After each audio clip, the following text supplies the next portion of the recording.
on stage impacting the success of your business. We have Chris here today, and he's going to come in here to talk to us a little bit about himself. Of course, we need to get to know him, but then we're also going to talk a little bit about why this topic matters to him and why it should matter to you. Chris, welcome to the show. Hi, thanks, Shona. So my name's Chris. I am living in New Zealand. I'm from New Zealand, and I have been a speaker coach for basically a decade now. I was the speaker coach for TEDx Ruakura, our local TEDx here, and I found my passion. I found my vision, I guess, is that what is a waste in this world is that there are so many great ideas, but people have a real problem expressing them properly. And if they don't express them, then they don't get other people to jump on board with those ideas. And the ideas I'm talking about, we've had speakers that are scientists, activists, business owners, obviously, and everything in between. So whatever it is that is ringing your bell or really making you passionate about getting something done, you need to know how to communicate that in an effective way so that you can really get people on board with you, whether those people on board are customers or whether they're investors or whether, whoever they are. And that's what I do. That's in a nutshell what you do and why this matters all at once. I love it. It makes perfect sense, because surely let's imagine a situation here where somebody's coming up and they're like, actually even better. You know what? Let's simplify this. Hey, what do you do? And they did, and you don't give an answer like what you just gave. Yeah, absolutely. The thing that I find is the biggest issue. So I've done a lot of work with people, like I said, TEDx speakers, and also startup founders. And they're very similar in a way, because they've spent a long time just focusing down on one really small thing. And then when somebody asks them to say, so a TEDx talk is basically, in 15 minutes, tell me what you've learned in the last 5 years of being a rocket researcher or whatever it is. It's like, how do I do that? And so what we need to, they either, one or two things happens. They either freeze and they have so much in their head, they don't know what to start with. So it's just go, or they try and say everything at once and they just verbally vomit. I think I've done both of those things. Like, I'm quite certain. And we've all done it. We've all been in that spot where we've got usually something we're not prepared for, and we're like, and we'll either start talking and try to catch up with our brains. Yeah. I'm sure you've done that, Shauna. I've done that. Or we sort of freeze and go, I don't know how to answer that. So that's a big part of what I do is really help people get very clear about what it is that they need to get across, because that clarity is the foundation of everything. And it's the same for any communication. So I'm talking about speaking, but if you're in business and say you're writing a book, exactly the same thing. Your social media communications, if you don't have that clarity and that clear idea of what your vision is and the transformation you're offering people, then you can't put those social media posts out, or rather, if you do, they're not going to be as impactful. No, they wind up really just being the stuff of the internet. Yeah. Content for the sake of content is not valuable. You want to make sure that you're being clear and intentional about what you're putting out into the world. And that rings true for whether you're giving a TEDx speech or whether you are introducing yourself to a prospective strategic alliance, a joint venture partner, or maybe a prospective client. Yeah. And the more, so people talk about the confidence, and you brought up confidence at the beginning. And there's two aspects, probably three really. I often say confidence comes from competence. You need to know what you're going to be talking about in order to be confident. If you try to wing it, often that's just procrastination. I'll worry about it later. I'll worry about it later. I'll worry about it later. I'm on stage. Oh, crap. That's basically how that goes. So confidence comes from competence. But also, one of the things that most of us do or tend to think is that if we're on stage, or if we're writing a book, if we're writing, we have to do it in a certain way. We write more formally. We speak more formally when we're on stage. We change our behavior and suddenly we're not us. Right. We're trying to be someone else. And this is authenticity. And we hear authenticity all the time, but people don't sort of take the time to think about it. Authenticity is really just saying, this is what I'd say and this is how I'd say it. And sometimes you need to practice that beforehand, because if they're going to ask you a question you've never answered it before, you're not quite sure how you're going to say it. So you actually need to practice answering those questions. So very important for startup founders when they're going to be pitching, particularly for investment and things, that they practice those. And you see, you're in the States, presidential debates and stuff, they practice all that stuff. Right. Politics cycle seems to be never ending. It's always election year, or just coming up to an election year, or just past election year. Yeah, I hear you. I I feel the same way. I get kind of overwhelmed with it because, here in Canada, it's a slightly different situation. Oh, yeah, you're in Canada, yeah. That's right. But we have a lot of American viewers and listeners, so they get it, and everybody else gets it too, because we're like, what is happening? I digress. We'll back off. Not go down that track. No, that said, I'm curious, because the first thing that I started thinking of is, okay, so I need to practice. So I have to kind of anticipate the questions, which is doable. But what if I'm up there and I've anticipated the questions and I'm really good, but then they ask me some curveball that you're like, oh, do you have any suggestions for how you might absolutely do for that? Before I answer that, I'm going to let's show this pitching pyramid thing, because it'll explain it a little better.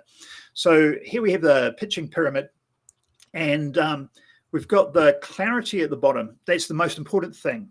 And the whole idea of this pyramid, it's not a pyramid scheme. Pitching pyramid sounded better than talking triangle, so I went with pitching pyramid. So the bottom, every level is the base for the level above, and you need to get it solid before you jump into the next one. So you get your clarity right before you start understanding your audience. You get your understanding your audience right before you start creating their journey, both the emotional and logical journey. Then you move to call to action, hook and opening, performance and Q&A. But the problem is a lot of people jump straight to either performance or their hook and opening call to action. And if they haven't done that underlying work, which is a little bit boring, then they haven't done everything else.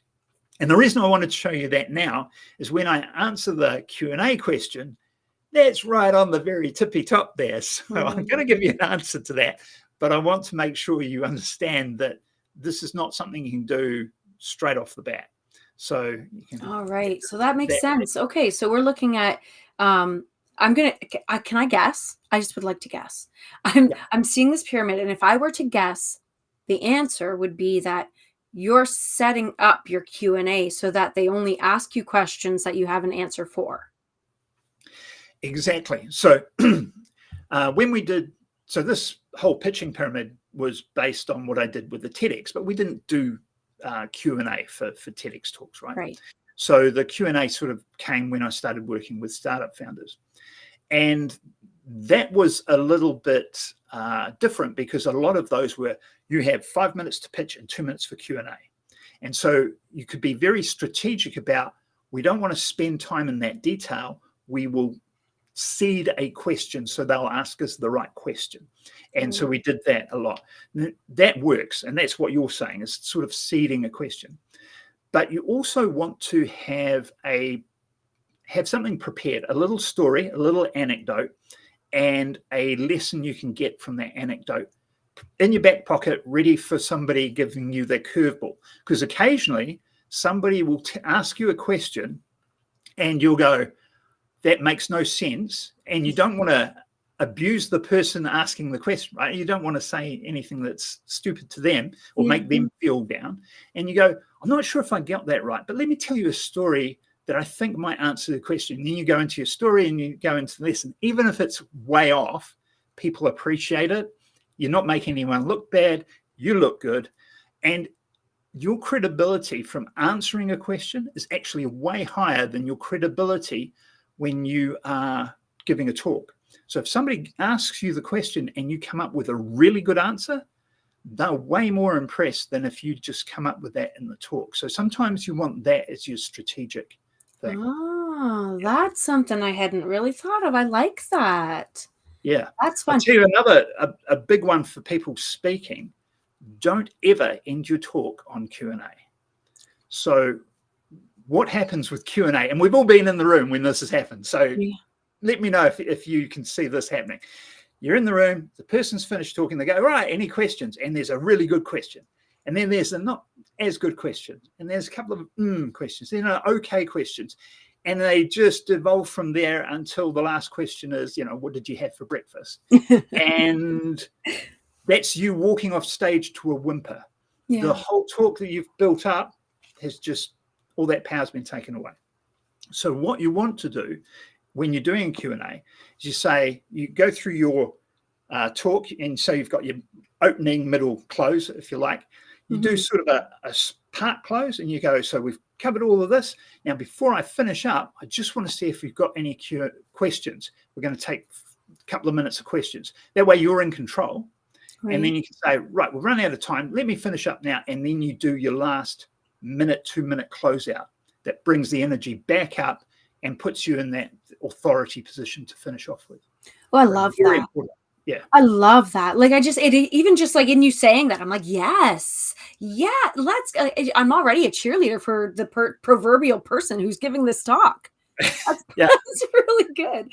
So, okay. So we have a few kind of angles that we can go here. And I'm thinking like, all right, knowing what you're going to talk about, clarity, making sure you have a structure for how you're going to address it, making sure that you have a back pocket plan of action for Q&A, and that you're setting yourself up for success after your Q&A. Those things alone, I feel like, in my humble opinion, set me up with confidence to go up and speak. If anybody watching has any other questions or ideas, absolutely ask, because we're going to be hanging around, of course. We're not going anywhere. We respond to all the comments over on all the podcast platforms, as well as LinkedIn, Facebook, Instagram, all the places. Now, I'm curious though, because you talked about how most people start with the hook. Yeah. But that's not the right place. When you said that, I got a little confused, and I'm a content person. So let's go. Bring it. Okay. All right. That is good. And I need to put that back in perspective. So it's not a bad thing to have a hook when you're starting out, when you're making the idea of what it is you're going to talk about and where you're coming from. So the hook angle type thing is important to sort of have an idea of beforehand. But the opening is the last thing we work on when we're scripting a talk, when we're putting together a talk. Now, when I say we're putting together a talk like this, when you're doing a TEDx, this is a big deal. Like, it's going on the TED platform. It's a big deal. I wouldn't script every talk that I go up and do. I wouldn't script something necessarily for a Rotary, unless it's a talk I give all the time. Then I've sort of got that pretty much down. Right. But some things will be, much more scripted than others. So I'm talking about scripting a big talk, right? So when you're doing that massive, your signature talk, the big thing that is going to be, carrying your brand and building your authority, when you're starting to create it, you do your audience work and you work out your audience journey and know where they're going from and where they're going to. And then you work out and I'm making this real short, but then you work out your call to action, and then you do your opening. And the reason for that is if you do your opening first, which is what we naturally would want to do, as you're building everything else out, you've got to keep going back and tweaking the opening. Because the opening foreshadows where you're going to go, and the opening plants those seeds. And so when you've fleshed out the bulk of it and you've got your ending, your call to action solid, and you know where you are with that, then you can go back to the beginning and say, all right, this is what I need to do to set myself up for the success of that talk. Does that make sense? Absolutely. Like 100%. Even as you were saying, you got to go back and tweak it. Like, I can't tell you how many times I go, oh, this is a great idea for a piece of content of some sort. I put down my idea, and the idea kind of translates into a pseudo title, a hook, right? And then I go through it, and then I have to tweak it, and I go through it, and then I have to tweak it, and then oh my gosh, it's so infuriating. I mean, you need to have that concept. You've got to have the angle. You've got to have the direction you're going in. You need that. There's no doubt about that. But yeah, it makes if you can sort of go, this is the idea, what's the end point, and work backwards, you'll find it a lot quicker. Not the first time or the second time, but once you get used to it, I think you'll find it a bit quicker. Yeah. It all takes so much practice, like with everything that you're doing. And this is something that like I want everybody to understand. It's just that, you know, when somebody's doing something, like you simplified this so beautifully, because you've done it. Pardon me. Because you've done it and done it and done it and done it and done it, and again, we can keep going. And people forget that you need to do something until it's absolutely torturous to do, simply because it's so easy for you, before you can get to the point where you can clearly and concisely articulate it the way you just did, Chris. Yeah. Thank you for that. I appreciate that. I want to make a point about coaching, and this is a philosophical point, I think. I like philosophy, so let's dive in. I have a bit of an issue with, not a strong issue, but I think people need to be cautious about the guru idea that there's a right way and a wrong way to do things. And I don't believe that's true at all. I think there's a million ways to do anything. And as a coach, my role isn't to tell you what to do. My role is to ask the best questions to get the best outcomes. And what works for me may not work for you. And so a lot of times when I'm coaching people, it's very much, let's play, let's try this, let's throw this idea, let's switch that around and do that backwards. Does that work? No, let's not do that then. But maybe it does work, or more often it goes, no, it didn't quite work, but if we did that and that and that, and then we get somewhere better. So when I say this is what I believe, don't just take my word for it and say this is the gospel. This is law. Yeah, it's law. It's just what I've found to be useful in most cases. And it's like, the thing about learn the rules so you can break them. Absolutely. I break the rules all the time. But the point is, you need to know what those rules are, or why those rules are, in order to then break them for the best effect. Yes. Yeah. I used to have a flag on my desk that I would wave when somebody says something that was just like, yes. I cannot endorse that mentality enough.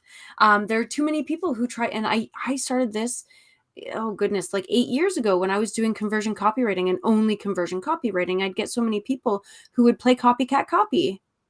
They would say, well, so-and-so wrote their sales page exactly like this, so I want my sales page to look exactly like this. And I say, girl, you are not that person. No. It may be working for them. That's great, but it may not work for you. And in fact, there's certain elements that I can already tell are red flags that would not work for you and your brand.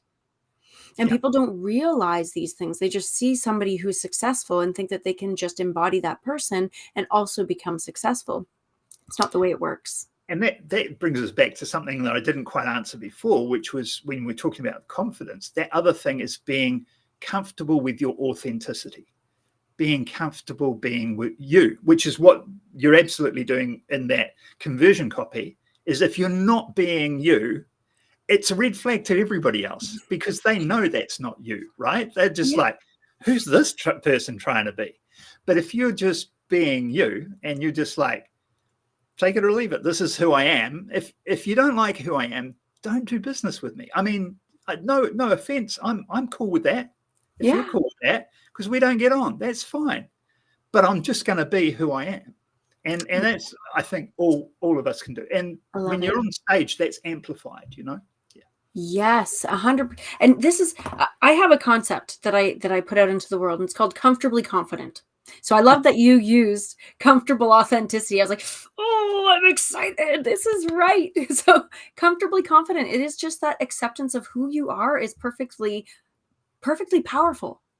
Yeah. In its own unique way, because there are people who, they'll say, when you show up on camera or when you do a podcast, it needs to have this format. No, it doesn't. And in fact, I'm going to argue that more often than not, when you break the mold, when you shake up the status quo, you're actually going to wind up becoming more successful, as long as you're doing it in alignment with who you are and what resonates most to you.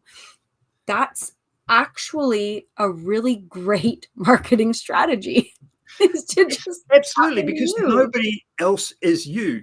you're immediately a category of one because Yes. you're unique.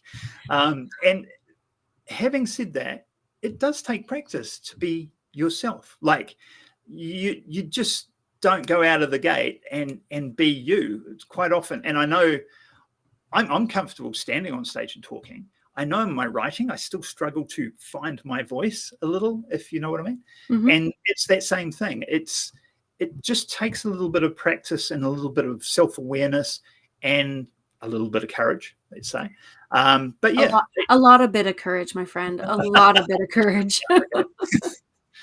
but yeah, so it's interesting because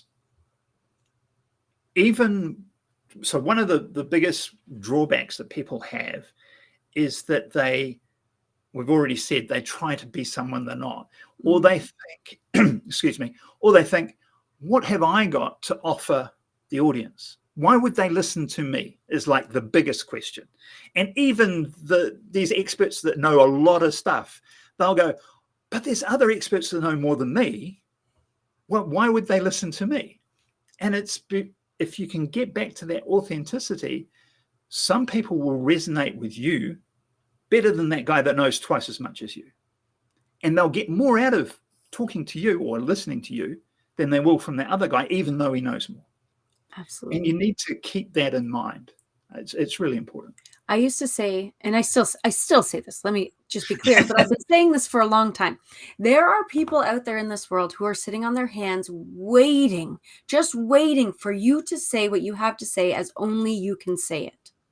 100%. And it's simply the truth. Now, that said, when we're showing up as ourselves, if we're doing a TED Talk, or if we're doing a sales pitch, maybe we're showing up in a capacity where you're actually looking for conversion. Before we close out, do you have any kind of ideations that you would like to share with people to help them convert a little bit better in when they're presenting? If you have real clarity about what it is you're trying to do, and you have clarity about the transformation you're offering those people that you're talking to, your ideal clients or whatever it is, and you've worked your audience journey well. And we haven't talked about that. So I think that really is the nutshell. If your audience journey, so when you start with your audience, they know what they know. Mm-hmm. And at the end of the talk, you know where you want them to be and you know what you want them to know. So they're moving from here to here. And then in between, there's going to be a bunch of objections because they started here, they believe this one thing. You want them to believe this other thing. And what are those objections? And you create, I call them objection gates. You've got to go through these gates.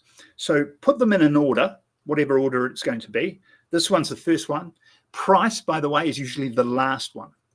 If you answer the last one first, what happens psychologically in their mind? They go, yeah, but I don't care about that. I'm still worried about this thing.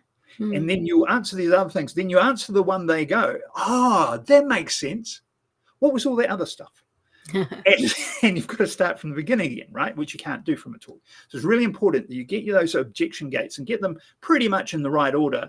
And then you don't just say, you have this objection, blah, blah, blah. You tell a story that illustrates somebody that had that problem, how they overcame it. And it naturally, through the talk, covers these objections, and you go through these objection gates. If you do that well, and if you know those audience and know where you're going and you make sense with all of that and that transformation makes sense, when you get to the end, the close should be pretty simple. Because you've already addressed anything that they could possibly have put out there. Yeah. Now that's pretty darn powerful as it is, but I know that just based on our conversation here and our conversations in the past, you have so much more to offer. So what I want to invite you to do is to share some final thoughts, something that you need to say. If there's something that's aching in your bones and you need to tell the audience this, please, I invite you to do so now. Okay, so everybody has those ideas in them, and they really need to think about what they want to say and how they're going to say it, who they're going to say it to.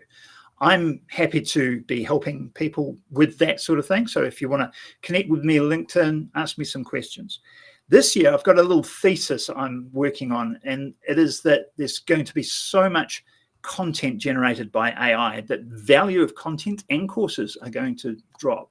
And so what I'm going to be doing this year, I'm going to be focusing a little bit more on this year, is doing some workshops where you walk away with something that you've learned from that workshop. So it's not just you learning something, you've got the outcome.